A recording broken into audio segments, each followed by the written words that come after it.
If, like me, you grew up in the 90s, Flubber is probably one of the first Robin Williams films that you saw.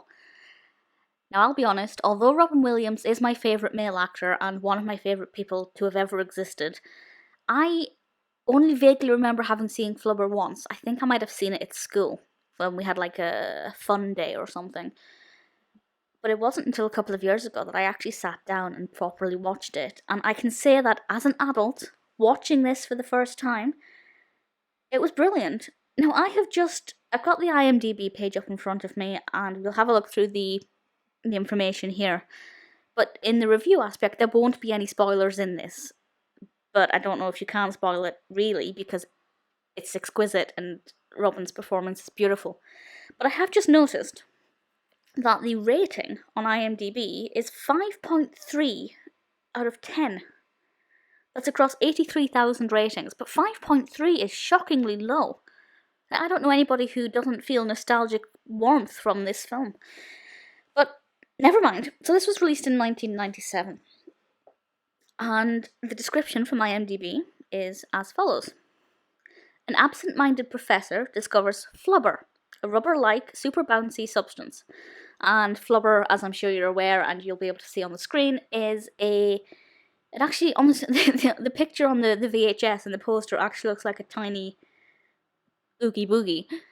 But it's a very like kind of slime green substance. And this professor, played by Robin Williams, creates this substance, and it has some amazing benefits. And then well, I won't spoil it, I won't say what happens to it, but he goes on an adventure with this Flubber, and my favourite scenes in particular are at the school. And the scene with his shoes, I love that, I won't say any more. But he plays Professor Brainard, who as a character is just so lovable and likeable, but his science puts a strain on his family relationship.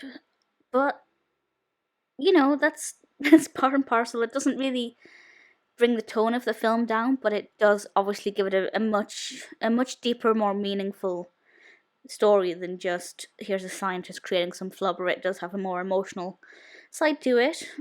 But for the most part, it's just colossal fun. It's great fun.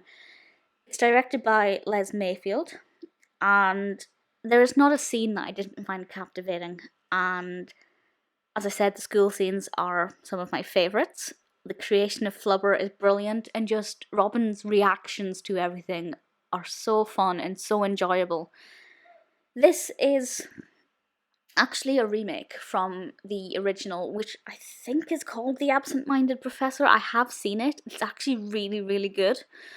I can't really compare them because I'm biased, because I love Robin more than life itself, but they are both brilliant. And if you haven't seen the original but you've seen this one, definitely go and check out the original and let me know which you prefer, because I think they're both pretty solid, unlike Flubber, which is very rubbery.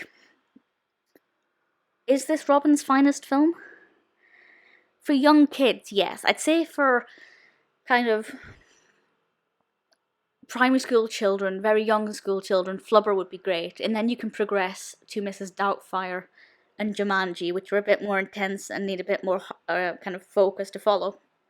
But I think it's brilliant. It's great fun. It's one of those films that I could just put on, have on in the background, or just chill to, and it will always make me smile and feel warm.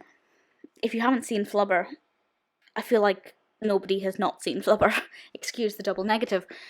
But if you haven't seen it, go and rush out and get it. It's great fun. It's one of the most sweet and innocent, hilarious, fun films there is. Let me know what you think of it. Personally, I think it's great.